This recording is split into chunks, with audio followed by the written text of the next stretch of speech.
소개받은 김홍익입니다. 만나서 반갑습니다.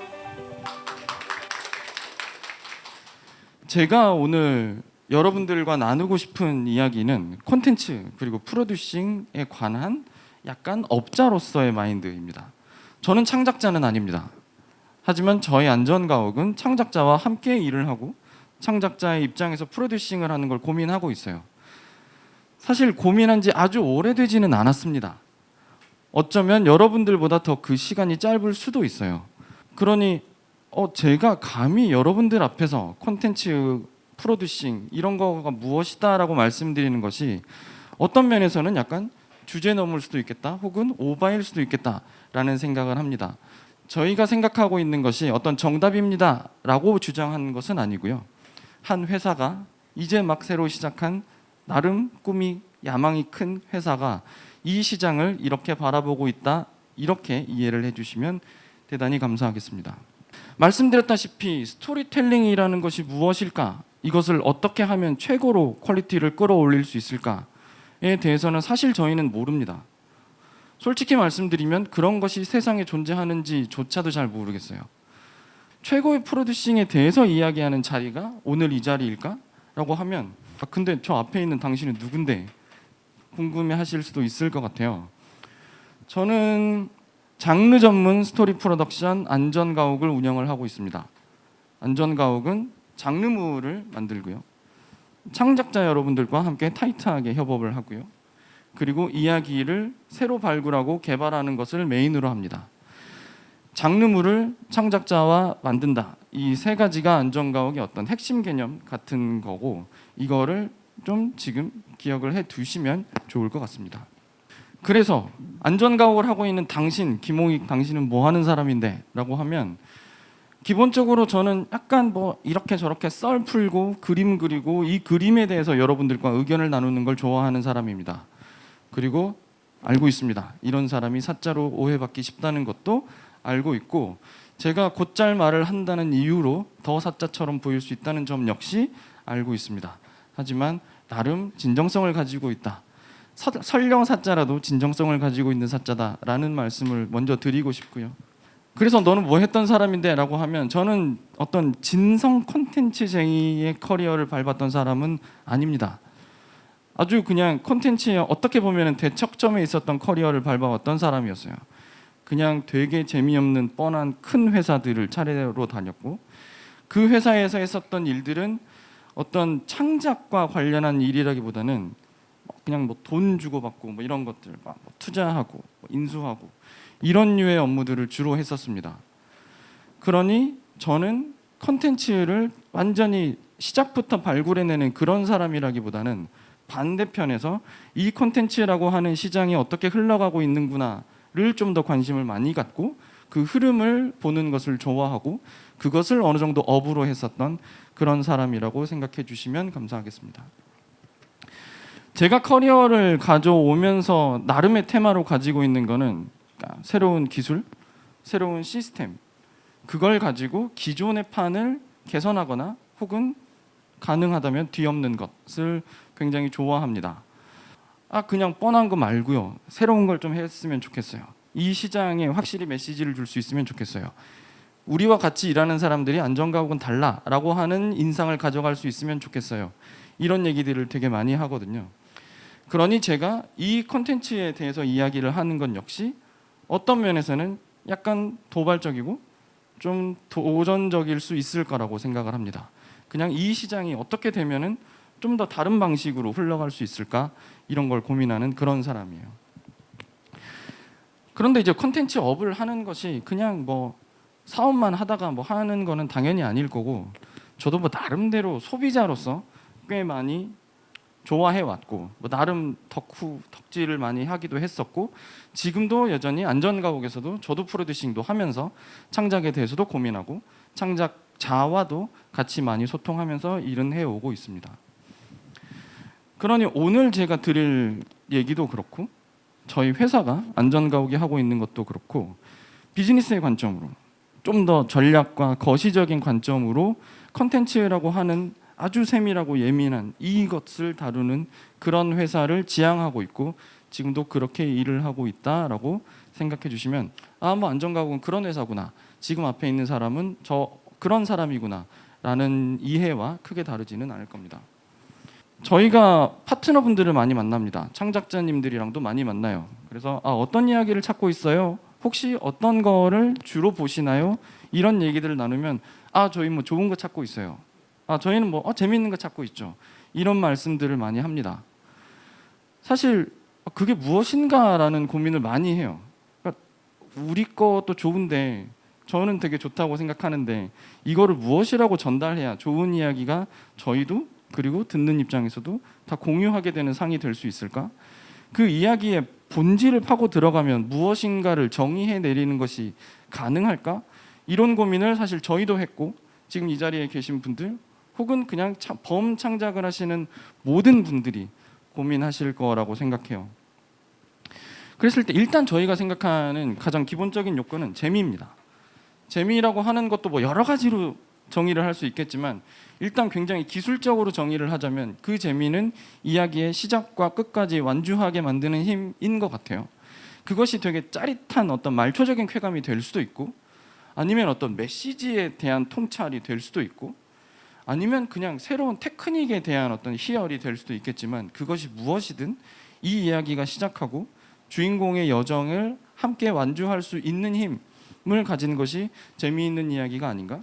그리고 저희가 생각하는 안전가옥이 생각하는 좋은 이야기의 가장 기본적인 어떤 특징, 기본적인 어떤 요소가 저 재미라고 하는 것이 아닐까라고 생각을 했습니다. 그랬을 때 저 재미라고 하는 것을 어떻게 하면 더 잘 만들어낼 수 있을까를 고민하면서 저희가 찍은 키워드가 장르입니다. 그러니까 저희가 그 안전가옥을 장르 전문 스토리 프로덕션이라고 말씀을 드리기도 했고 지금 여기 계신 여러분들과 함께 즐기고 있는 이 부천 영화제 역시 장르 중심, 장르 전문이라고 많이 알려져 있습니다. 그랬을 때 이 장르라고 하는 것도 또 정의하고자 들어가면 끝도 없는 단어기도 하죠. 사실 무슨 콘텐츠가 장르가 없는 경우는 없을 거고 그러면 저희는 장르를 합니다라고 하면 장르 아닌 것도 있어요? 가 될 수 있고 장르라고 하는 것이 쓰이는 맥락도 되게 복잡다단하죠. 요즘에 장르물을 한다라고 하면 가장 많이들 생각하시는 게 웹툰, 웹소설 이런 장르물일 겁니다. 웹소설의 장르 뭐 회빙환이라고 불리는 회기, 빙의, 환생 이런 장르적 패턴들 이걸 따르면 어느 정도 시장에서 성과를 낼 수 있다라고 알려진 것들. 근데 지금 부천 영화제에서 얘기하는 장르는 그 회빙환 장르랑 또 조금 다르잖아요. 그렇다 보니 저 장르를 또 무엇이라고 정의하는 것이 기술적으로 좋을까? 제가 재미라고 하는 것을 이야기의 시작에서 끝까지 갈 수 있는 힘이라고 정의했듯 장르라고 하는 거는 저는 레시피라고 생각합니다. 레시피는 예측 가능성을 굉장히 높여주고 창작자와 소비자가 굉장히 효율적으로 소통할 수 있도록 만들어주는 도구라고 생각해요. 그러니까 뭐 장르적 쾌감 혹은 장르적 뭐 법칙, 장르적 관습 이런 얘기들을 많이 할 때 이거는 무슨 장르입니다라고 하면 직관적으로 사람들이 예상하는 것들이 있죠.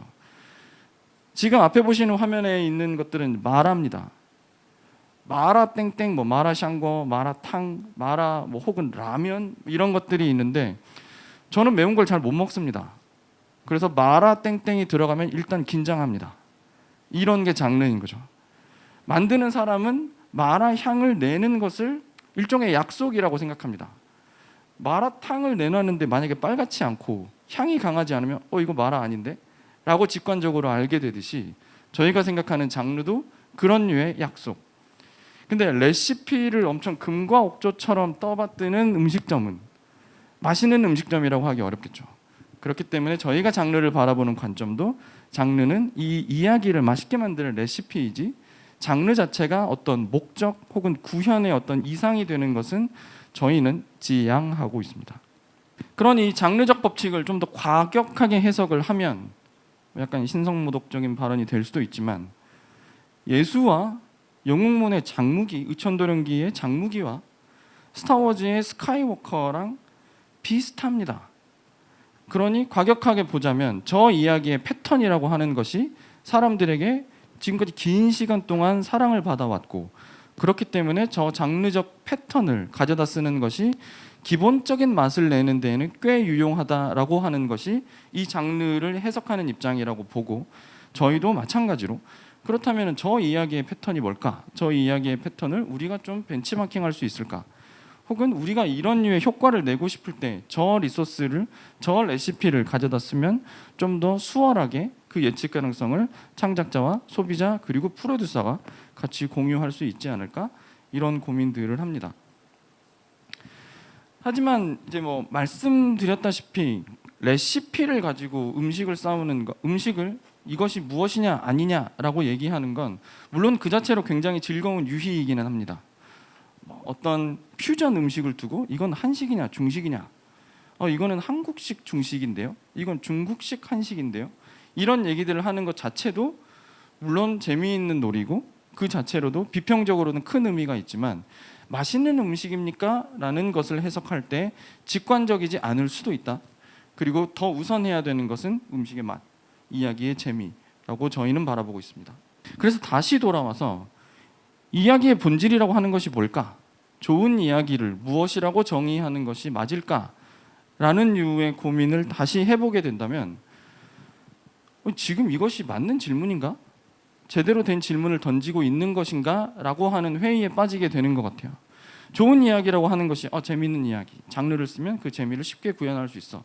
오케이, 그러면 난 좋은 이야기를 만들어낼 수 있겠군. 장르 뭐 작법서들 많으니까 이걸 이렇게 내가 섞어가지고 이야기를 딱 만들면 뚝딱하고 재미있는 이야기가 나오겠군 이라고 생각할 수 있는데, 사실 그런 접근 자체가 조금 이거는 그 불필요한 질문을 혹시 주고받는 것이 아닐까라는 고민을 스스로 하게 되는 것 같아요. 중요한 건 좋은 이야기가 무엇냐, 좋은 이야기를 어떻게 정의하느냐 보다 그 이야기를 우리가 어떻게 하면 만들어낼 수 있을까, 우리가 어떻게 하면 가질 수 있을까, 우리가 어떻게 하면 찾아낼 수 있을까 하는 질문이 더 맞는 질문이라고 생각이 들어요. 결국 이제 이게 그 IP라고 하는 것이 요즘에 많이 얘기들이 됩니다. 그 IP가 뭐 이야기의 원천 소스라고도 하고, 아니면 하나의 원형이 여러 매체로 가는 것을 일컬어 하기도 하고, 뭐 여러 매체로 뻗어나갈 수 있는 뭐 원 소스 멀티 유즈라고 부르든 트랜스미디어라고 부르든 여러 가지 이 사이클의 중심에 IP가 있는 것이 아닌가? 그러면 IP는 우리가 잘 이 설계를 잘 해놓으면 여러 가지 매체를 동시에 대응할 수 있는 것인가? 라는 생각도 하게 됩니다. 그리고 가장 대표적인 케이스가 디즈니죠. 디즈니가 뭐 미키마우스를 시작으로 여러 캐릭터, 여러 이야기들을 만들었고, 그 IP를 바탕으로 디즈니랜드라고 하는 오프라인 놀이동산도 하고, 그리고 TV 채널도 가지고 있고, OTT 스트리밍도 하고, 여러 가지를 하면서 그 중심에 IP를 놓고 있습니다.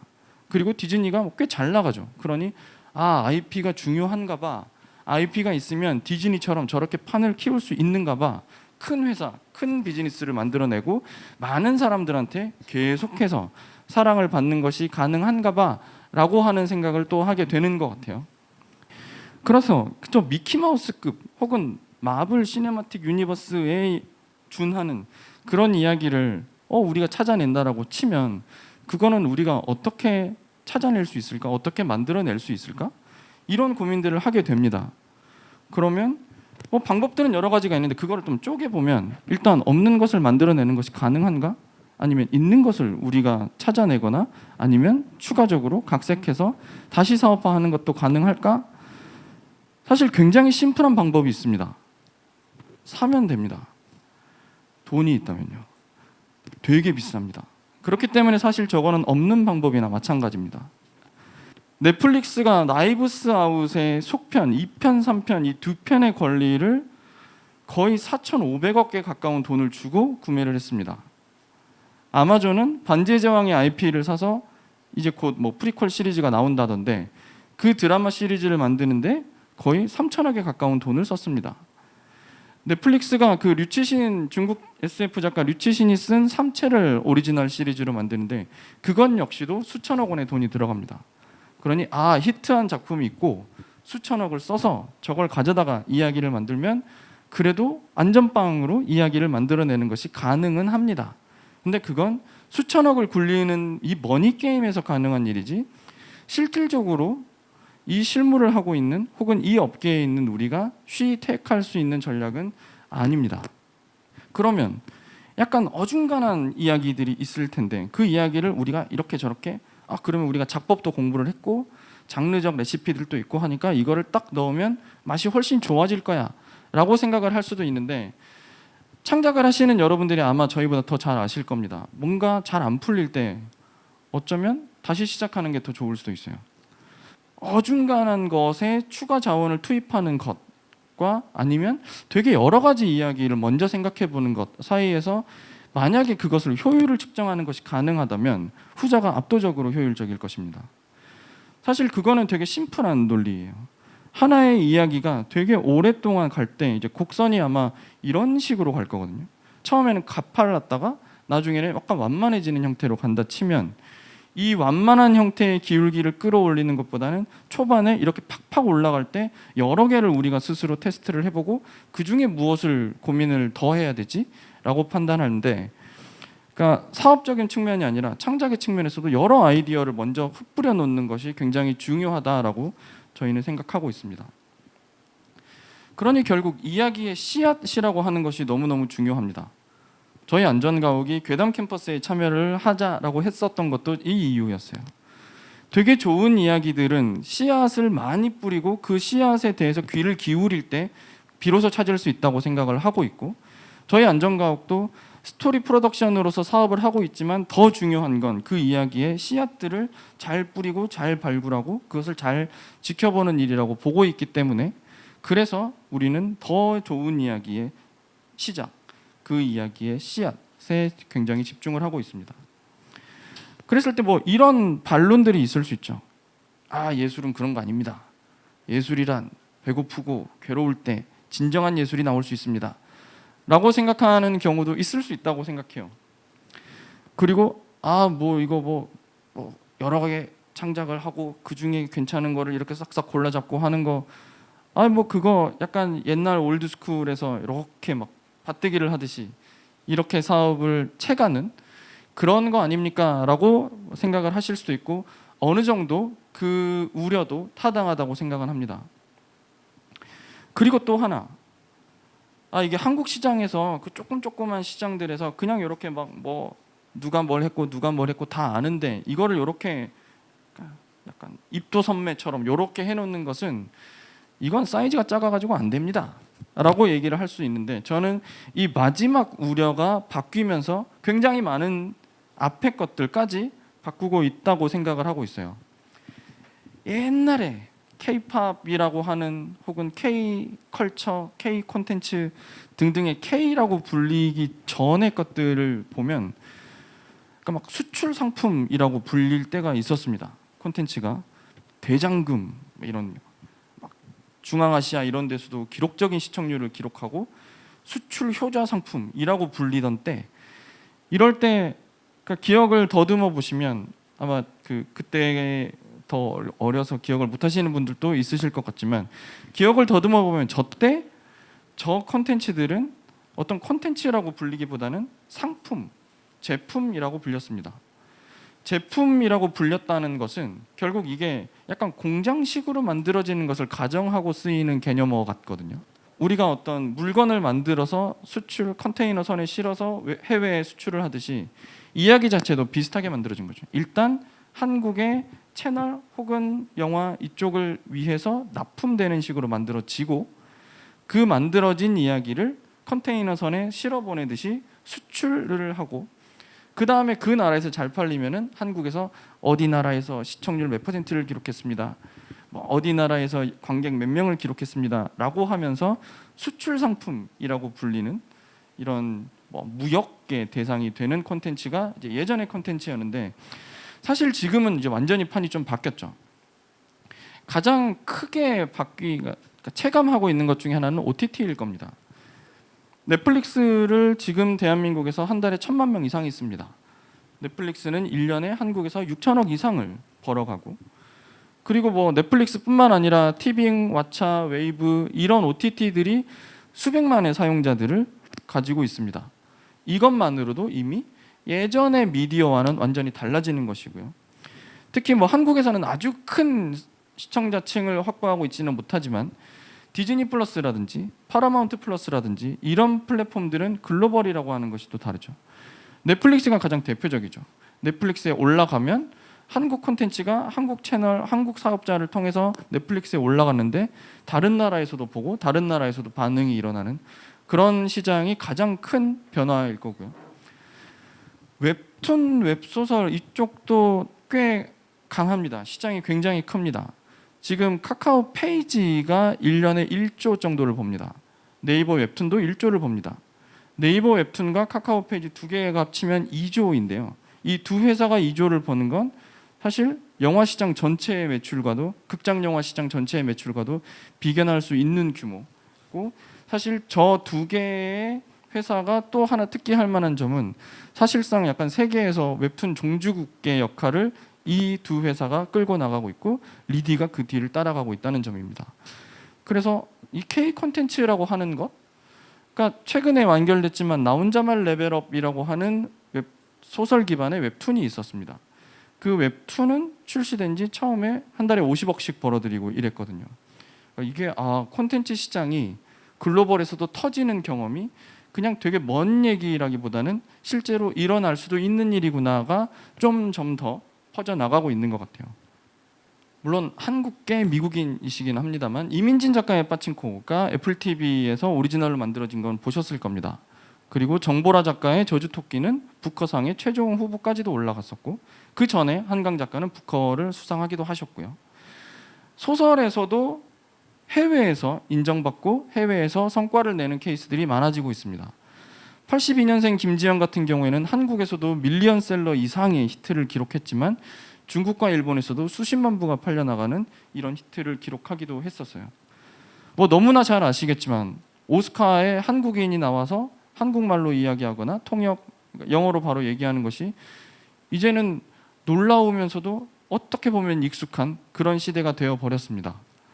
가장 대표적인 건 이번에 부천영화제에서 영화로 인정을 해서 상을 주기도 했었던 오징어 게임이겠죠. 그러니까 최근에 제가 재미있는 기사를 봤어요. 기묘한 이야기 시즌4가 되게 잘 돼서 오징어 게임의 아성을 넘을 수도 있다라는 기사였어요. 이거 언제부터 기묘한 이야기 같은 이런 글로벌 히트 시리즈가 한국 콘텐츠의 아성을 넘는다라는 걸 기사로 낼 정도가 되어버렸을까?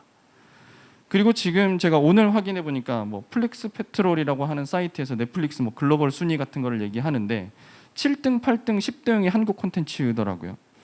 그리고 지금 10등이 그 종이의 집 한국판인데 종이의 집 한국판 보신 분들 이렇게 나름의 생각들이 있으실 건데 종이의 집 한국판이 나름 3등까지 올라갔었거든요. 근데 기사에서는 실망이라고 하는 거죠. 아니 한국 콘텐츠가 넷플릭스 글로벌 3등 했다는데 실망. 사실 그 코로나 이전만 하더라도 예를 들어 고요의 바다 이런 게 제작된다라고 했을 때도 그 될까? 했고 고요의 바다 나왔을 때도 또 실망이었어요. 고요의 바다 2등까지 올라갔었거든요. 근데 1등 못했으니까 오징어 게임을 못 넘었으니까 실망이라고 하는 게 되게 그 사이에 세상이 완전히 많이 바뀌어버린 거죠. 한국에서 우리가 시리즈를 약간 각 잡고 만들었을 때 세계 1등을 하는 것이 별로 놀라운 일이라기보다 1등을 하면 역시 1등 못하면 실망하는 이 시장이 아마 지금 이제 새로 창작을 시작하는 여러분들한테는 어쩌면 디폴트가 될 것 같아요. 예전에 세대라면 수출되면 좋지 아니면 그래도 아시아권에서 조금 수출돼서 성과를 내면 좋지 정도로 생각하던 것들이 이제는 미국 본토에서도 1등을 할 수도 있네. 그리고 1등 하는 것이 막 허무맹랑한 소리가 아니라 다들 한 번씩 하네. 그럼 나도 한번 해볼까? 라는 것을 꿈꿀 수 있는 시대가 지금 우리가 처해 있는 이 환경이 아닐까라고 생각을 합니다. 그래서 이거를 좀 대충 약간 전략쟁이스럽게 좀 해보면 일단 환경 자체가 좀 많이 변하는 것 같아요. 사람들이 콘텐츠를 소비하는 환경이 많이 변합니다. 여전히 극장에서 보는 시네마는 유효할 것이라고 생각합니다만 그에 못지않게 작은 화면으로 끊어서 보는 패턴도 일반화될 겁니다. 아마 여러분들 유튜브 굉장히 많이 보실 거고 유튜브처럼 그러니까 20분짜리 영상도 좀 길어가지고 끊어서 보고 이런 분들이 많으실 건데 이게 이상하다기보다는 그냥 일반적인 패턴이 될 거고 그렇게 짧은 호흡으로 가기 때문에 서사도 영향을 받겠죠. 그러니까 요즘에 특히 웹소설, 웹툰 쪽에서 많이 얘기되는 흐름인데, 그러니까 사이다와 고구마 뭐 이런 얘기들을 하잖아요. 조금 예를 들어 주인공이 갈등하면 고구마라고 악플이 엄청 달리고, 주인공이 일화 시작해서 각성을 한 다음에 한 번도 고민이나 고난이 없이 쭉 달려가면 사람들이 사이다 하면서 엄청 좋아합니다. 그래서 그 사이다에 중독된 사람들을 사이다 패스라고 불리면서 저 사이다 패스들 몰려와가지고 또 악플 단다 뭐 이런 얘기들을 할 정도인데, 사실 이게 이상한 거냐라고 하면 그냥 자연스러운 것 같아요. 그리고 거기에 이제 딱 기름을 확 부은 게 코로나죠. 원래도 뭔가의 거시 흐름이 흘러가고 있었는데 코로나라고 하는 애가 갑자기 팍 터지면서 그냥 예끼 하면서 모든 레가시 시장을 흔들어 버리고 기존의 패턴이 아닌 패턴들을 확 더 끌어올리고 하는 이 격변기를 저희가 지금 어쩌면 되게 이 현대사의 기록에 남을 만한 격변기를 경험하고 있는 것이 지금 여러분과 저희라고 생각을 합니다. 뭐 영화 쪽에 종사하시는 분들은 이 차트가 굉장히 가슴 아플 수 있는데, 사실 코로나가 막 터지고 나서 극장 매출이 굉장히 퍽 하고 빠졌습니다. 한국 콘텐츠 시장에서 게임과 더불어서 이제 극장 영화가 가장 이제 시장 규모가 큰 이 콘텐츠 시장이었는데 코로나가 빡 터지면서 거의 4분의 1로 팍 줄였어요. 작년에 회복이 되긴 했지만 여전히 이전 대비해서 절반 이하입니다. 올해 어떻게 될지는 뭐 연말이 돼서 통계를 봐야 알겠지만, 이 대장 역할을 하던 극장 쪽이 흔들리니까 웹소설 사이다 이런 애들이 이제 막 치고 올라오는 거죠. 이 컨텐츠 시장이 앞으로 우리가 어디가 제일 큰 시장이고 어디가 그걸 따라가고 하는 것을 예측할 수 없게 되어버린 시대. 그리고 제가 처음에 이 시장을 흔들고 있는 첫 번째가 OTT고 넷플릭스다라고 말씀을 드렸었는데, 사실 넷플릭스 상황도 썩 좋지는 않다고 합니다. 알려진 바로는 넷플릭스의 콘텐츠의 뭐 수장이었던 사람이 갈등을 빚어서 어쩌다더라. 그리고 뭐 혹시 뭐 넷플릭스 뭐 미국 주식 투자를 하시는 분들은 아시겠지만 넷플릭스 주가가 굉장히 많이 빠졌습니다. 계속해서 많이 빠지고 있습니다. 수백 명씩 사람을 해고한다고도 해요. 그러니까 넷플릭스가 위기인가? 넷플릭스가 되게 시장을 흔들고 대장 역할을 할 거라고 생각했었는데 넷플릭스가 위기다라고 얘기를 해버리면 그러면 앞으로의 대장 역할은 누가 할 건데?를 알 수 없는 상황. 정확히 뭐가 어떻게 흘러갈지 모르겠지만 기존의 판이 확 바뀌고 새로운 게 확 몰려오고 하는 것만이 유일한 팩트인 상황. 코로나 때문에 이 흐름이 더 크게 다가와서 지금 우리가 예를 들어 한 코로나 터지기 전에 한 19년 정도에 부천영화제에서 누가 저는 글로벌에서 1등 하는 콘텐츠를 만들 겁니다 라고 하면 거짓말쟁이, 허풍쟁이 라고 얘기를 했겠듯이 지금 저희가 콘텐츠가 한번 만들면 그냥 뚝딱 하고 나오는 게 아니라 아마 뭐 1년, 2년, 길게는 몇 년 뒤에 나오게 될 텐데 그때 이런 환경일 겁니다 라고 누가 예측이 가능한 시대인가? 지금 그 잘 나간다는 넷플릭스가 위기라고 걱정을 받고 있고 한국 콘텐츠가 세계 1등을 못하면 실망이라고 얘기하는 이 시대에 지금 내가 만드는 콘텐츠가 세상에 나오게 될 때 어떤 상황이 될 건지 예측하는 것이 가능한가? 라고 하는 게 되게 어려운 시대가 됐다고 생각을 해요. 하나 분명한 건 이야기 하나가 터지면 그게 어디서 어떻게 터질지 모른다는 거, 그리고 그게 얼마나 크게 터질지도 모른다는 거. 오징어 게임이 히트를 쳤었던 여러 가지 이유 중에 하나는 오징어 게임의 그 복장과 오징어 게임이라고 하는 놀이 문화의 어떤 포맷 이런 것들이 같이 약간 밈이 되면서 사람들에게 히트를 불러일으킨 것 같아요. 그러니 뭐 넷플릭스가 오징어 게임 실제 어떤 예능 프로그램 비슷하게 제작을 하겠다라고 하는 것도 마찬가지의 이유일 거고요. 디즈니가 지금 뭐 디즈니 플러스를 통해서든 혹은 영화를 통해서든 계속해서 IP를 만들어내고 MCU, 스타워즈 IP 기반으로 스핀오프를 계속 만들어내는 것도 마찬가지겠죠. 이거 터지네, 이거 물 부으면 더 들어오네 하면서 마중물을 넘어서 계속 물을 붓고 있는 이런 시장이 되었으니, 그러면 다시 앞쪽 질문으로 돌아가서 좋은 이야기, 좋은 IP다 라고 할 때 이게 어떻게 터질지는 아무도 모르지만 이게 굉장히 큰 가능성을 내포하고 있는 것은 틀림이 없고, 하지만 그게 어떻게 흘러갈지는 아무도 알 수 없기 때문에 지금 예측 불가능성이 매우 매우 높은 그런 상황이라고 저희는 지금을 바라보고 있습니다. 그렇기 때문에 IP가 중요하다고 생각해요. 더 정확하게는 IP를 만들어낼 수 있는 체계가 중요하다고 생각하고 그 이야기의 본질을 더 들여다보는 것이 중요하다고 생각합니다. 하나의 이야기가 그냥 뭐 두루두루 사랑받으면 좋죠. 물론 그런 대중적인 콘텐츠도 시장에서 필요로 하긴 할 겁니다.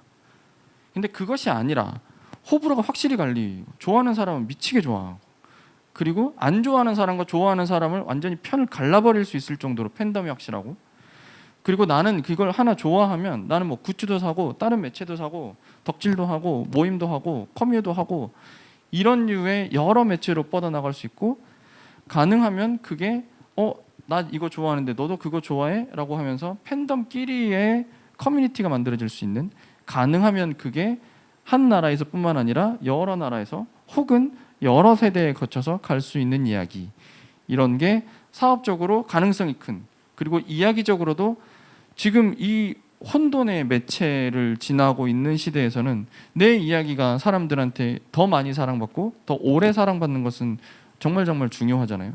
그렇다면 그 흐름에 같이 올라갈 수 있는 그런 이야기를 설계하는 것이 굉장히 중요해진 그런 시대가 아닌가라고 저희는 보고 있습니다.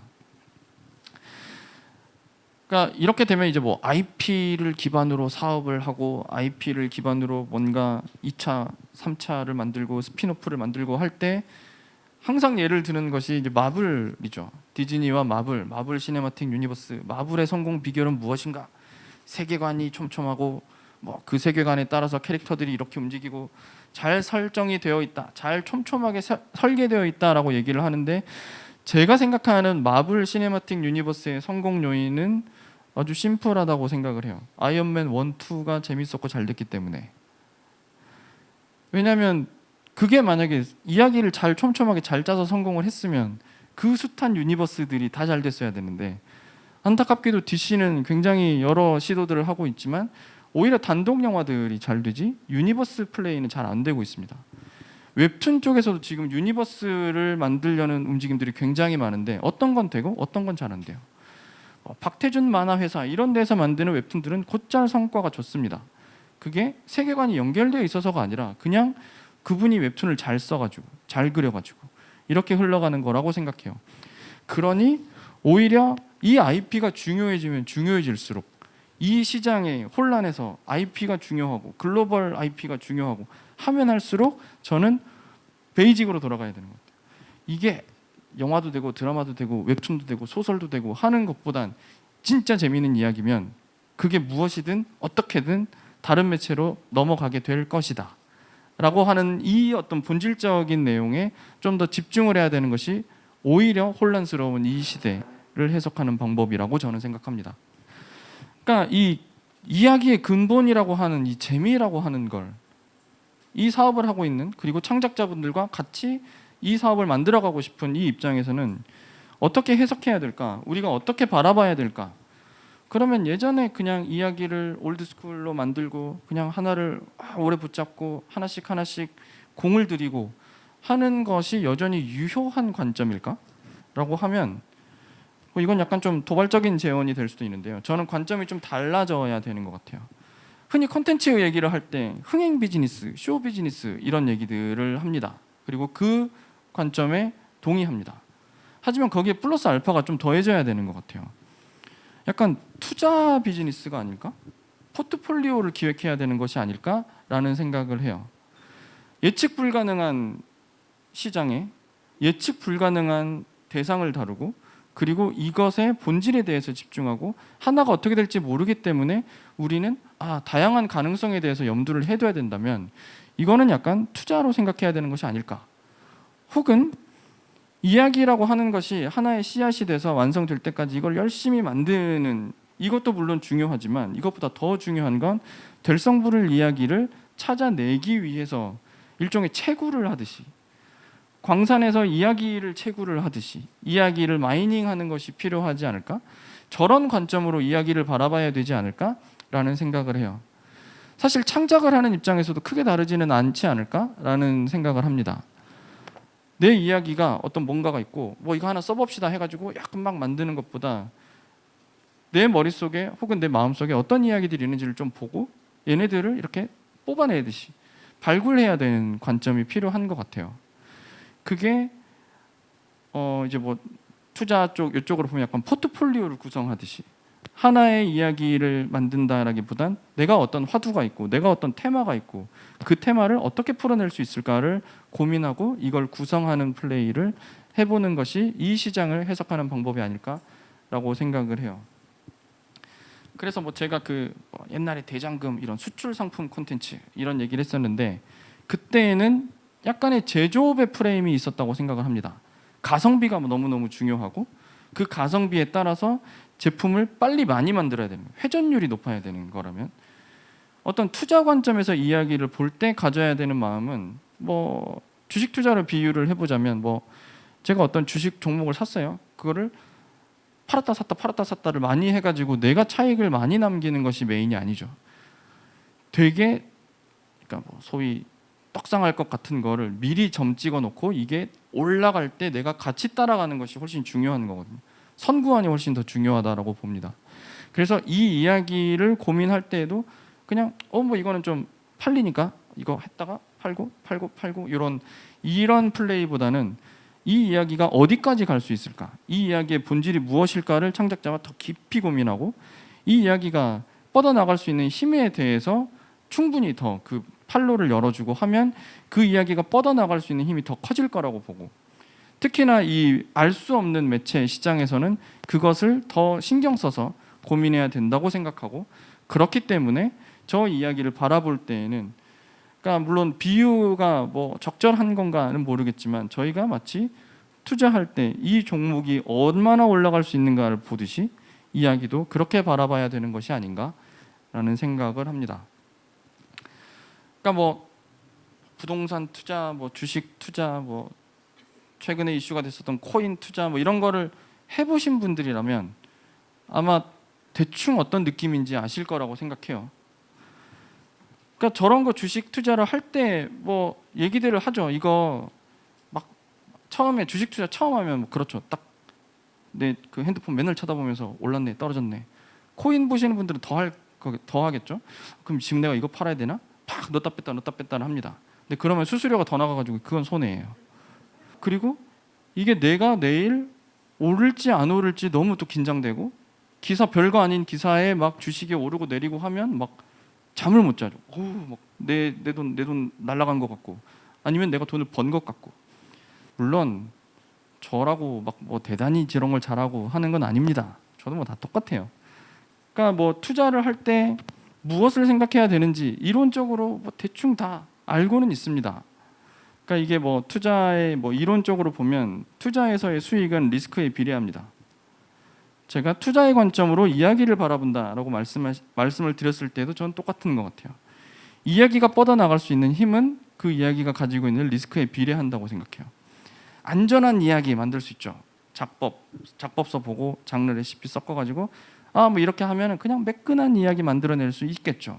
그리고 그게 단기적으로는 뭐 어딘가에 판권이 팔리거나 아니면 뭐 적당히 투자를 받아가지고 뭔가를 하거나 하는 것도 가능할 수 있다고 생각합니다. 그리고 그런 플레이도 필요하고 중요하다고도 생각합니다.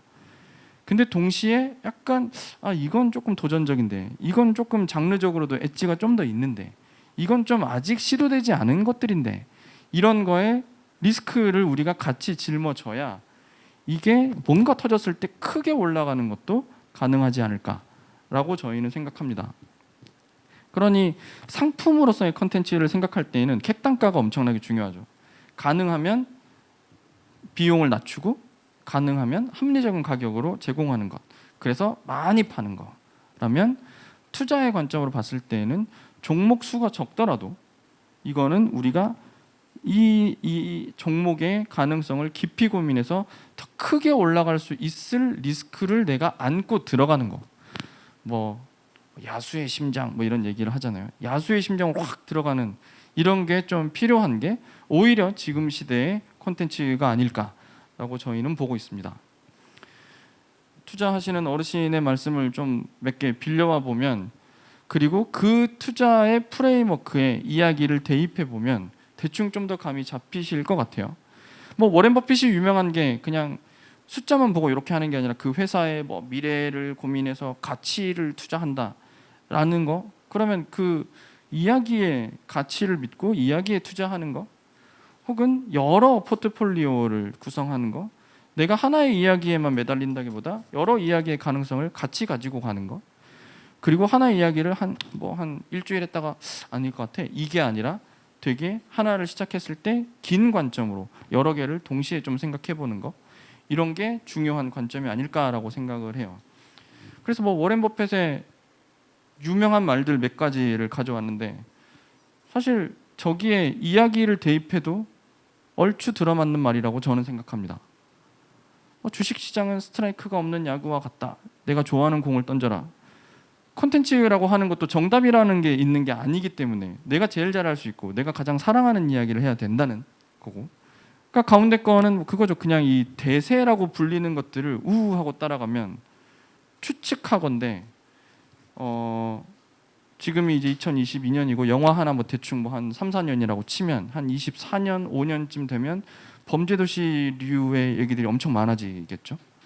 왜냐하면 범죄도시 1200만, 1300만을 바라본대 하면 지금 또 막 그거를 했다가 그러면 몇 년 뒤에 비슷한 것들이 우르르르 이렇게 될 수 있을 때, 그때 오히려 그렇지 않은 것을 시작해서 지금 해놓으면 뭔가 좀 차별화를 할 수 있는 그런 전략이 되지 않을까도 생각하고요. 세 번째 거는 모두가 노리는 종목에 들어가는 것은 비싸다. 뭐 물론 범죄도시는 훌륭한 영화입니다. 근데 뭐 범죄도시 같은 작품들 모두가 하고 싶어 할 거고, 그리고 만약에 어떤 크리에이터가 굉장히 또 괜찮은 프로젝트를 하고 있다라고 치면 뭐 이렇게 돈이 확 또 몰리겠죠. 그럴 때 내가 가져갈 수 있는 지분도 달라질 거고 리스크는 낮아지겠지만, 그렇다면 이게 크게 됐을 때 내가 가져갈 수 있는 리턴도 적을 거고, 창작자로서 지금 유행하는 아이템이 있는 것 같아. 그랬을 때 그거를 따라갈 거냐, 아니면 진짜 히트하는 아이템이 있고 거기에 진짜 뭐 그쪽에서 잔뼈가 굵은 사람이 있다라고 치면 그쪽을 따라가는 것이 나한테 비용적으로 내가 창작자로서의 시간을 쓰는 것이 합리적인가, 이런 고민도 할 수 있게 되는 것 같아요. 그리고 이제 투자와 이야기를 제가 계속 비교해서 말씀을 드렸었는데, 기본적으로 가장 차이가 많이 나는 건 투자는 그 나름대로의 계량이 가능합니다. 숫자로 움직이는 거다 보니까 이거를 얼마를 넣으면 얼마가 나오고 지금 저게 어느 정도 올랐는지 아닌지를 숫자로 확인할 수 있어요. 근데 이야기는 그렇지 않죠.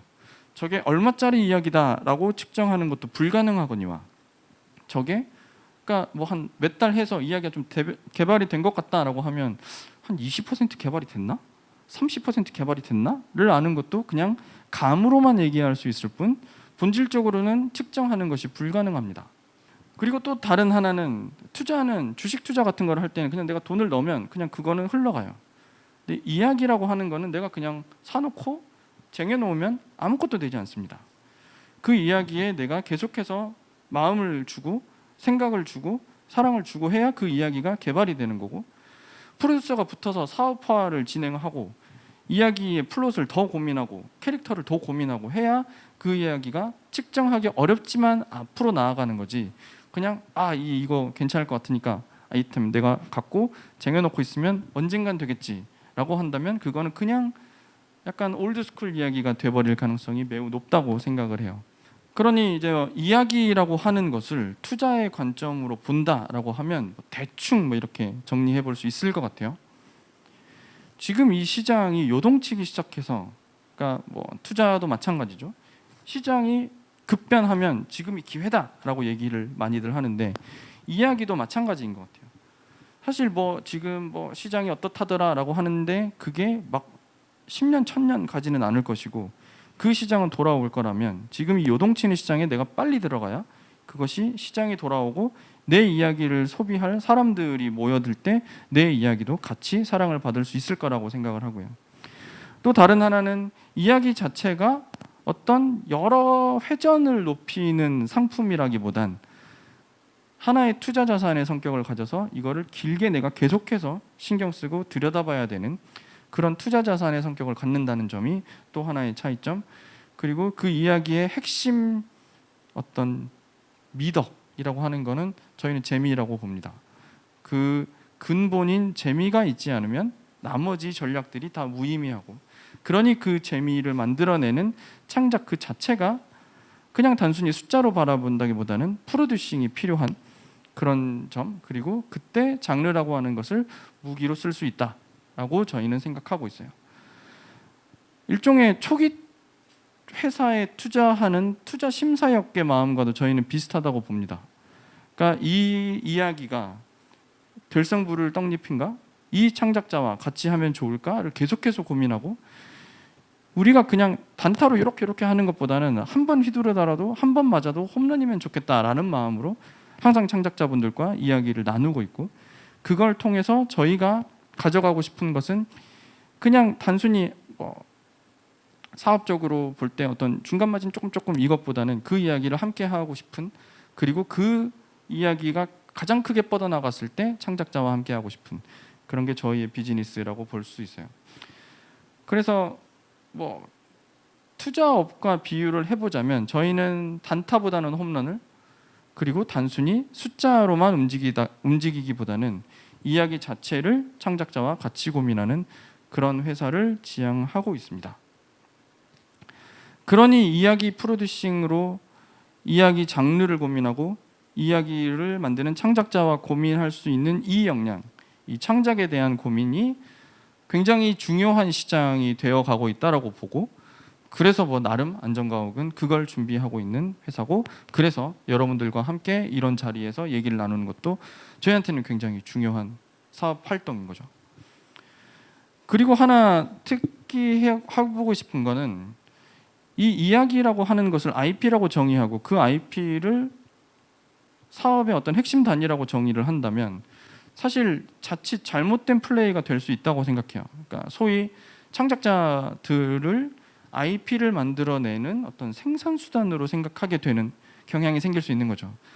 사실 이야기는 그렇게 만들어지는 것이 아님에도 불구하고, 그거를 모두가 알고 있음에도 불구하고 얼마를 넣으면 얼마의 이야기가 나오겠지, 그러면 얼마에 써주세요 하면은 막 쓰면은 오케이, 합격, 불합격 이렇게 갈 수 있는 가능성이 좀 있는 것 같은데, 그것은 좀 지양되어야 되는 것 같아요. 결국 이 이야기라고 하는 것이 재미를 만들어가고 장르를 더하고 끝까지 뻗어나갈 때에는 창작자가 프로듀서와 팀이 되어서 쭉 같이 달려나가야 되고, 그렇다면 저희한테는 가장 중요한 어떤 대상이 이야기 IP보다도 창작자라서 창작자와 함께 이렇게 그 여정을 완주하는 것을 저희는 좀 지향하고 있습니다. 그리고 그게 지속 가능성도 훨씬 더 높을 거라고 생각하고 있고요. 그래서 저희가 안전가옥을 소개할 때 말씀드렸던 이 장표를 다시 한번 꺼내 보면 이제 저들이 무엇을 하려고 하는 회사구나라는 거를 좀 더 이해하실 수 있을 거라고 봅니다. 저희는 장르를 전문으로 하는 스토리 프로덕션이고요. 창작자와 함께 이야기를 만들어냅니다. 그러니까 이게 제가 지금까지 막 이 시장이 어떻고 저쩌고 막 이거를 썰을 풀고 나서 이걸 보시면 저들은 저거를 하려고 하는 회사구나, 그리고 창작자를 굉장히 중요하게 생각하고 있는 회사구나 정도로 생각해 주시면 될 것 같고, 여기서부터는 조금 그래서 너네가 뭔데, 너네 여기 왜 왔는데 라는 거를 구현하기 위한 짧은 그냥 저희 좀 소개 같은 거. 저희는 책을 많이 만듭니다. 안전가옥이라고 하는 회사를 만약에 어디선가 들어보셨다면 아마 출판사를 알고 계실 분들이 많을 것 같아요. 근데 저희의 전략은 말씀드렸다시피 창작자와 함께 이 급변하는 시장의 콘텐츠와 IP를 만들어서 같이 가고 싶어요고, 그거의 어떤 전략 중에 하나가 단행본을 만드는 일입니다. 단행본은 저희가 한 지금 40권 정도 만들었고, 여러 작가님들과 계속 많이 만들었고, 실제로 저희와 작업을 하신 작가님도 여기에 한 분 계십니다. 저희가 하는 일은 출판사인데요. 출판사가 하는 일을 다 해요. 근데 출판사가 하는 일을 하지만 관점은 출판사와 다릅니다. 저희는 작가님들과 작업을 하고 출판을 하고 유통을 합니다. 사실 이건 저희가 이 IP를 시장에 내어놓고 이 시장에서 생명력을 갖게 하는 선투자의 개념이고요. 그리고 공모전을 통해서 많은 작가님들을 만납니다. 이것은 저희가 창작자들을 만나기 위한 어떤 네트워크에 대한 투자. 그리고 저희가 지금 아직 뭐 외부에 공개하기에는 이릅니다만 영상 쪽도 기획 개발을 하고 있는 것들이 있어요. 그래서 괴담 캠퍼스에 저희가 또 같이 참여하기도 했었고, 하다 보니 이런 류의 기획 개발까지도 생각하면서 뭐 나름 사업들을 영위해 가고 있어요. 그러니까 저희가 하는 일을 그러니까 아주 투박하게 비유하자면 저희 뭐 SM 뭐 이런 빅히트 이런 데가 되고 싶은 그런 욕심인 거죠. 단순히 이제 좀 옛날 사람들만 알아들을 수 있는 비유를 하자면, 기존의 업이 약간 서울음반 같은 업이었다면 지금 저희는 SM 같은 느낌이라고 생각해요. 그냥 받아가지고 내주고 보다는 실제로 뭔가 같이 고민하고 발굴도 같이 하고 같이 그 이후의 것들도 고민하고 싶어하는 그런 회사입니다. 그래서 무엇을 만들려고 하느냐, 너네는 어떤 데냐라고 하면, 그러니까 저희끼리는 뭐 할리우드 장르라는 얘기들을 많이 하는데 여러 장르의 맥락들 중에서 좀 더 세계적으로 뻗어나갈 수도 있고, 그리고 그 장르에 대한 약속들이 좀 더 촘촘하게 되어 있고, 그리고 그 장르를 만들 수 있는 창작자와도 더 많이 만날 수 있을 만한 장르를 저희는 타겟팅을 하고 있고, 그리고 실제로 안전가옥이 가장 사랑하는 장르이기도 하고요. 엔솔로지 프로젝트들도 여러 개를 하고 있습니다. 뭐 밀리의 서재에 연재도 했었고, 저희가 메가박스랑 공모전을 하기도 했고, 지금은 또 다른 CJ랑도 엔솔로지를 같이 기획 개발하고 있는 프로젝트들도 해요. 그러니까 단순히 책을 만들어서 판다는 것 플러스 뭔가 좀 더 그 다음 사업화를 염두에 둔 이야기를 개발하고 그걸 같이 할 수 있을 만한 창작자분들도 찾고 있습니다. 그 중에 이제 이경희 작가님이라고 하는 작가님이 있는데 저희랑 19년에 공모전에서 같이 만났었어요. 그래서 그 작가님한테 차기작을 해보시겠습니까? 라고 해서 그 작품이 작년 초에 출간되어서 성과가 꽤 괜찮았었고, 그래서 이거를 이 작가님과 좀 더 길게 작업을 해보면 좋겠다라고 하면서 지금은 샌드박스 시리즈라고 하는 시리즈물을, 사이버펑크, 좀 사이즈가 큰 사이버펑크입니다. 이 사이버펑크를 기획해서 첫 번째 권이 나왔고, 이 작품은 5권 분량의 책으로 구성이 될 좀 사이즈가 큰 사이버펑크인데, 저희가 약간 예시적으로 이 케이스를 들었던 게, 공모전을 통해 작가님을 만났고 이 작가님이 더 좋은 이야기를 쓸 수 있겠다라는 믿음이 들어서 장편을 같이 했고, 장편 그냥 하나보다 더 큰 걸 하실 수 있겠는데? 라고 해서 저희가 이제 제안 드렸던 게, 시리즈물을, 연작을, 세계관을 더 큰 걸 하나 같이 만들어 봅시다 라고 하면서 지금 이 작가님과 저희가 이제 계속해서 차기작을 논의를 하면서 관계를 맺어가고 있습니다. 그래서 아마 이제 영상 쪽에 계시는 분들께는 좀 생소한 분들일 수도 있는데, 소설 쪽에서는 나름 가능성 있고 내로라 하는 작가님들과 함께 그냥 작품 하나 내고 땡이라기보다는 저 작가님이 잘 쓴다라고 하면 그 다음 것도 쓰게 하고 그 다음 것도 쓰게 하고 해서 저 작가님이라고 하는, 그러니까 창작자 중심이다라고 말씀드렸던 게, IP 하나 소싱하고 끝이라기보다는 이 창작자가 앞으로 더 대단한 거를 만들어낼 수 있지 않을까를 끊임없이 나름대로 고민하면서 이 작가님들과의 관계를 지속적으로 가져가기 위해 노력하고 있습니다. 이거는 홍보입니다. 저희 공모전 진행 중이고, 괴담 캠퍼스를 포함해서 저희는 작가님을 만나기 위해서라면, 좋은 창작자를 찾을 수 있다면 사실 그 방법조차도 잘 모르겠어요. 있는지도 모르겠고요. 그래서 할 수 있는 건 다 합니다. 괴담 캠퍼스에 참여하는 것도 그거의 일환이고, 저희가 지금 왓챠랑 공모전을 같이 하고 있거든요. 그래서 왓챠랑 공모전 하는 것도 그렇고, 콘텐츠진흥원에서 하는 신진작가 발굴 프로그램도 같이 하고 있고 하니, 좋은 작가, 좋은 창작자, 좋은 이야기를 만들어낼 수 있는 분들을 만나기 위해서라면 수단과 방법을 가리지 않고 저희는 만나려고 노력하고 있으니, 좋은 이야기를 만들어낼 수 있는 사람을 만나기 위해서라면 뭐 성수에서 부천이든 아니면 부산이든 가리지 않고 찾아다니면서 작가님들과 작가님의 첫 번째 팬이 되기 위해 그렇게 노력을 하고 있습니다. 그러니 뭐 길게 말씀을 드렸습니다만, 제가 예전에 어떤 일을 했습니다라고 말씀을 드렸던 것이 지금 안전가옥에서도 저는 똑같이 하고 있다고 생각해요. 그냥 기존의 시장에서 돌아가고 있었던 판도 물론 있지만, 뭔가 지금 판이 요동치는 것 같고, 그 판에서 뭔가 우리가 좀 더 노력하면 창작자들이 이 이야기 본질에 더 집중할 수 있도록 저희가 도와드릴 수 있고, 그리고 그 과정에서 저희와 창작자들이 같이 성장할 수 있다면 이건 좀 다른 판을 좀 짜봐야 되는 것이 아닐까라는 고민을 하면서 새로운 시스템으로 새로운 프로젝트들을 만들어내고 이야기도 같이 발굴해내는 것을 저희는 어떤 사업의 기초적인 전략으로 생각하고 있습니다. 그래서 약간 예전 방식, 약간 예술이란 이런 거야 라고 하는 것은 저희가 지향하는 바는 아니고, 저희는 좀 더 창작자들이 창작에만 집중하고 나머지의 시스템은 저희가 좀 더 같이 고민하고 도와드리는 이런 걸 목표로 하고 있어요.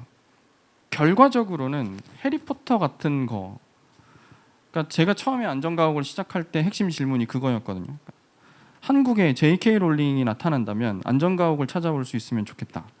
안전가옥이 그런 브랜드가 되면 좋겠다. 결국 이거는 막 어떤 공장식으로 뭘 만들어서 시스템적으로 뭘 하고 해서 이거를 많이 만들어야지라기보다는 되게 위대한 작품 하나가 시대를, 세상을, 그러니까 지역을 거슬러 사랑받을 수 있을 만한 이 위대한 작품을 만들 수 있는 위대한 창작자, 이런 분들을 우리가 가능하면 제일 먼저 만나고 싶다가 이제 저희의 욕심입니다. 근데 이제 제가 뭐 지금 뭐 넷플릭스가 어떻고 시장이 어떻고 이런 말씀을 또 많이 드렸었는데, 아마 이 뭐 새로운 흐름에 대해서도 아마 지금 계신 창작자분들도 많이 아시겠지만, 그러니까 또 새로운 흐름들이 오고 있다는 게 좀 느껴져요. 일단 여러분들, 그러니까 요즘에 유튜브, 핸드폰에 사용 시간 체크하면 유튜브가 아마 제일 많을 겁니다. 유튜브에서 굉장히 많은 시간들을 보내실 때 요즘에 새로운 콘텐츠들이 많이 나온다라는 것도 느끼실 거예요. 예전에는 그냥 뭐 크리에이터들이 올리는 영상이나 아니면 뭐 예능, 드라마, 짤 이런 거를 보다가 요즘에는 유튜브에서만 만들어지는 오리지널 콘텐츠들, 그게 예능이 되기도 하고 드라마가 되기도 하고 아니면 다른 형식의 콘텐츠가 되기도 하는데, 이런 웹 기반의, 그러니까 웹 예능, 웹 드라마, 예전에는 그냥 웹 드라마 하면 아 뭐 짧게 약간 조금 소규모의 로맨스 드라마네 라고 생각을 했었던 것들이 요즘에는 완전히 또 유튜브 네이티브로 만들어지거든요. 저는 이게 유튜브를 보며 자란 세대가 유튜브를 만드는 크리에이터가 될 때 생기는 변곡점들이라고 생각해요. 제가 말씀드렸듯이 넷플릭스를 보고 자란 세대가 나 세계에서 2등 하면 실망할 것 같아 라고 생각하는 거랑 비슷한 어떤 흐름, 세대가 하나가 바뀌면 새로운 매체, 새로운 이야기들이 나올 수밖에 없다라고 생각을 하고요. 또 다른 하나는 이제 콘텐츠 쪽에도 이게 어떤 영향을 미치게 될지 뭐 여러 가지 가설들이 있지만, 창작을 하는 데 있어서도 저 기술이 기존의 사람만이 할 수 있다고 여겨지는 것들을 많이 대체를 합니다. 뭐 가운데 있는 이미지는 그 달리라고 하는 인공지능이 만들어낸 이미지인데요. 저 트위터에 있는 저 메시지를 인공지능에 넣으면 인공지능이 그냥 저 이미지를 자동으로 만들어서 줘요. 그리고 저 퀄리티가 굉장히 높습니다. 그러니 단순 일러스트를 하는 작업은 인공지능에게 어쩌면 빠르게 대체될 수도 있고, 저 왼쪽 하단에 있는 네이버 웹툰 페인터, 저거는 저 왜 이제 윤곽선을 그려놓고 저기에 이제 그냥 컬러 값을 뭐 브라운이라고만 딱 하면 알아서 음영과 그라데이션을 제가 다 만들어내요. 그러니 저 웹툰 제작 과정에 있어서도 뭐 채색, 밑색 뭐 이런 식으로 분업이 되어 있는데 그 중에 일부가 굉장히 빠르게 대체되어 버릴 수 있는 그런 시장이 곧 오게 될 수도 있다. 그러니 지금 우리가 만드는 이야기는 내가 인력으로 사람을 갈아서 하고 있었던 것들 중에 어떤 건 내 영화가 개봉될 때쯤에는 사람이 아닌 기계가 하고 있을 수도 있는 그런 시대라고 생각을 합니다. 또 다른 하나는 뭐 이번 부천영화제 개막식에 4025라고 하는 저 버추얼 밴드가 와가지고 공연을 했었던 것과 유사하게 요즘에 뭐 로지, 뭐 한유아 이런 굉장히 많은 버추얼 휴먼들이 나타납니다. 그리고 이 버추얼 휴먼보다 이제 그 이전에는, 그러니까 저 뭐 스타워즈에 나왔던 저 배우는 돌아가셨는데 저걸 3D 스캐닝을 다 떠놓고 연기를 저 배우 모델한테 시키게 되는 거죠. 물론 지금은 아주 섬세한 감정 표현은 하기 어렵겠지만, 그러니까 상대적으로 비중이 적은 역할이나 이런 건 충분히 저런 가상 인간, 버추얼 휴먼들로 대체될 수도 있나? 이런 세상이 어쩌면 머지 않은 것 같아요. 그리고 뭐 최근에 그 뭐 권도영 등등 루나코인 등등으로 좀 나쁜 이슈가 많긴 했지만 저 뭐 블록체인이나 NFT나 웹3라고 불리는 것들이 아직 저것이 무엇인지 아무도 정의 내리지는 못하지만 뭔가 저들도 변화를 일으켜내려나? 라고 하는 이런 흐름도 그러니까 뭔가 따라갈 만한 그런 흐름이라고 생각합니다. 스타워즈 기반의 그 만달로리안이라고 하는 디즈니 플러스의 오리지널 시리즈는 그러니까 지금 저게 세트장이 아니라 스크린 앞이에요. LED 스크린. 그 버추얼 스튜디오라고 불리는 한국에도 뭐 비브 스튜디오나 이런 데가 가지고 있다고 알려져 있는데 그러니까 그냥 단순히 배경을 크로마키를 세워놓고 합성하는 것이 아니라 실제 LED 앞에서 연기를 하게 될 때 로케라고 하는 것이 뭔가 또 다른 의미를 갖게 될 때 연기에 다른 의미를 주게 될 때 어떻게 저 환경에서의 시나리오는 우리가 어떻게 써야 되는 것이 좋을까? 저 씬을 우리가 시나리오에 어떻게 녹여내는 것이 좋을까? 이런 고민도 머지않아 해야 될 고민이 되지 않을까라고 생각하고요. 사실 이건 그 매트릭스의 배경을 구현한 사실 게임 화면 중에 하나인데 지금 저기에 돌아가고 있는 모든 인물들과 배경들은 전부 다 컴퓨터 그래픽입니다. 언리얼 엔진으로 구현이 됐고 실제로 게임을 실행하면 저길 다 돌아다녀 볼 수 있는데 사실 저 수백 명의 사람들이 다 그냥 기계로 구현이 되어 있고 그러면 저런 군중신도 그냥 우리가 컴퓨터 프로그램으로 만들어낼 수 있게 되면 저런 씬은 내가 시나리오에 어떻게 써야 될까라고 하는 고민도 머지않아 생기게 될 것 같아요. 지금 이거는 유튜브에 저 퍼스트데이라고 하는 거를 검색하면 나오는 단편 애니메이션이에요. 단편 애니메이션인데 사실 저 실사로 만든 이 컴퓨터 그래픽 애니메이션을 실사 라이브 액션이라고 부를지 애니메이션이라고 부를지 이제 이것들도 모호해집니다만 지금 이거는 그냥 한 스튜디오가 언리얼 엔진으로 만든 영화입니다. 아주 단편 영화. 근데 애니메이션 같은 기법으로 만든 거죠. 사실 사람이 연기한 게 아니라 엔진으로 코딩을 해서 만든 거니까요. 그러니 이런 류의 구현이 가능해지고 물론 지금은 언리얼 엔진이 좀 다루기 어려워서 좀 이제 배우기도 어렵고 전문적인 기술을 가진 팀이 할 수 있는 일이지만 저게 만약에 포토샵처럼 좀 더 대중화되면 저걸 가지고 사이즈 그러니까 지금은 우리가 제한된 예산으로 만들 수 있는 게 실사 세트에 이런 거라면 지금 이제 저런 스톰트루퍼의 IP를 가져다가 우주 배경으로 하는 이야기를 그냥 개발자 한 두어 명이서 구현해낼 수 있게 된다면 그러면 우리는 어떤 이야기를 만들어낼 수 있게 될까? 이런 것도 저는 하나의 화두가 될 수 있지 않을까라고 생각합니다.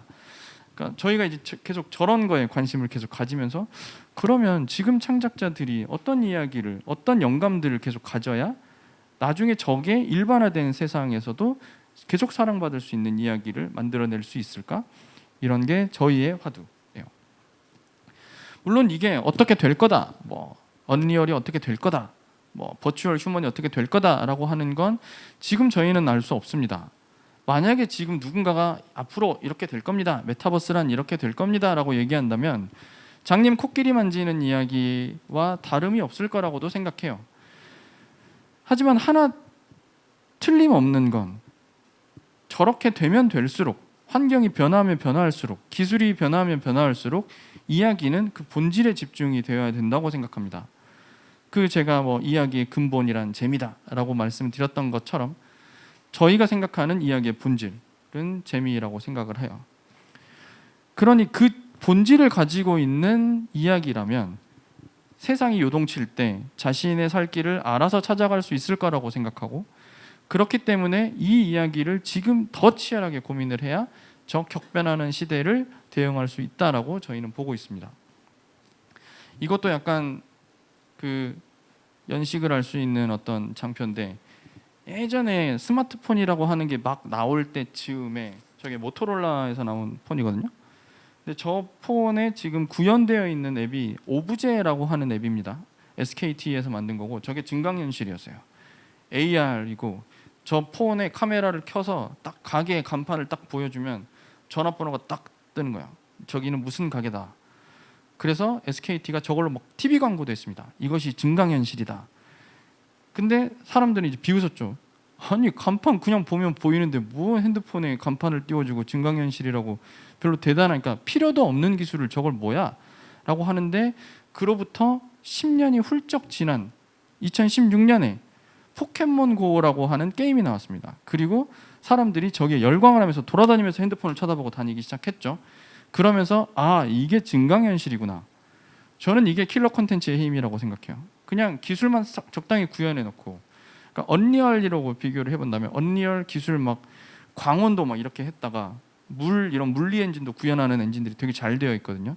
그래서 그걸로 샘플 영상을 만든 다음에 이게 언리얼입니다 라고 하면 그 예전에 CG로도 하던 건데요?가 될 건데, 그 스톰트루퍼가 나왔던 그 애니메이션을 보여주면서 이거 그냥 개발자 2명이서 만든 애니메이션입니다. 언리얼로 라고 하면 그런 게 되는군요 라고 좀 더 이해할 수 있게 되는, 그러니 레퍼런스를 만들어낼 수 있는 킬러 콘텐츠가 저는 이런 변화하는 매체에서도 더 중요해질 거라고 보고 있고, 사실 스마트폰만 그랬느냐라고 하면 그렇지도 않습니다. 저게 약간 신성모독일 수도 있지만 구텐베르크가 활자를 처음 만들고, 구텐베르크도 나름 IP에 대한 감각이 있었던 사람인 거죠.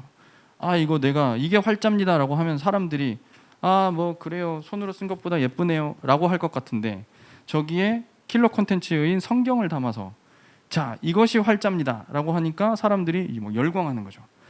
그러니 저 변화하는 매체의 킬러 콘텐츠, 변화하는 스마트폰의 킬러 콘텐츠, 이런 이야기의 본질에 충실한 것이 결국 어떠한 매체를 만나더라도 생명력을 가져갈 수 있다라고 하는 게 저런 케이스로 말씀드릴 수 있을 것 같아요. 그렇다면은 그러니까 내가 만드는 이야기가 어때야 될까? 그 근본에 충실한 이야기는 어때야 될까? 매체가 어떻게 변한다면 그 매체에 대응을 해야 되겠지만, 그 이전에 생각해야 되는 건 어떻게 하면은 이걸 보는 소비자한테 영감을 줄 수 있을까? 나는 이 사람들한테 무슨 이야기를 하고 싶은 것일까를 고민할 수 있는 이야기, 고민하게 만드는 이야기, 그리고 그걸 고민하게 만들 수 있는 창작자, 이런 창작자가 저희는 만나고 싶은 창작자고 항상 기다리고 있는 분들입니다. 그러니까 말씀을 쭉 드리면 저기 일 이렇게 저렇게 하는구나, 되게 시스템으로 일을 하려고 하는 건가 보다, 되게 사업적으로 보고 있나 보다라고 생각을 하실 수 있을 것 같고, 틀린 말은 아닙니다. 하지만 저희가 이거를 강조하는 이유는 오히려 저희는 창작자의 어떤 창작의 스파크가 훨씬 중요하고 소중한 거라는 걸 너무 잘 알고 있기 때문에 그래요. 사실 지금 시장에서 창작자들이 해야 될 것들이 너무 많습니다. 이야기를 만드는 것뿐만 아니라 이거 제작도 챙겨야 돼, 마케팅도 챙겨야 돼, 뭐 해야 돼, 이런 것들이 되게 많은데, 사실 그거를 그러니까 이미 너무 시장이 변화하기 시작했고 알 수 없고, 그랬을 때 창작자들이 그 이야기의 본질을 이렇게 파고드는 거에도 시간과 노력이 굉장히 많이 필요하다는 것을 너무 잘 알고 있고, 그렇기 때문에 그런 창작자들이 창작에만 집중할 수 있도록 만들려면 오히려 파트너인 프로듀서가 더 반대쪽의 역량들을 충분히 다 가지고 있고 고민하고, 저희가 나머지를 어떻게든 풀어볼 테니까 창작자들은 창작에 집중해 주세요라고 말할 수 있는 그런 협업 관계가 저희가 생각하는 좋은 협업 관계다라고 생각하고, 그리고 그게 진정으로 예술이라고 하는 것을 무엇이라고 정의할지 모르겠으나 그 예술을 진심으로 리스펙트하는 그런 길이라고 저희는 생각합니다. 제가 길게 말씀을 드렸는데, 그러니까 오늘 세션의 주제가 가장 오래된 걸 가장 새로운 걸로 만나게 하는 이 접점이라고 생각을 해요. 그러니 이야기라고 하는 게 이론 이런 거 보면 이야기의 기원하면 저 멀리 저 옛날로 올라가는데, 사실 이 문명이라고 하는 것의 시작에 이야기가 있을 거라고 생각해요. 그리고 그 이야기가 어쩌면 우리가 가지고 있는 유산들 중에 가장 오래된 원형이라고도 생각하고, 그렇기 때문에 그 시간을 버텨온 이야기라면 앞으로도 변화할 환경에도 충분히 대응할 수 있다고 보고, 그래서 저희는 계속해서 이 시장과 앞으로 오게 될 시장에 대해서 고민하고, 그 고민하면서 저희가 도울 수 있는 것들, 저희가 함께 할 수 있는 것들을 창작자분들과 함께 고민하며 나누는 것을 목표로 하고 있습니다. 오늘 제가 준비한 내용은 여기까지고요. 저희 안전가옥을 항상 기억해 주시고, 저희는 항상 창작자분들을 리스펙트하고 기다리고 있고 찾기 위해 혈안이 되어 있다는 점도 꼭 기억해 주시면 감사하겠습니다. 대단히 감사합니다.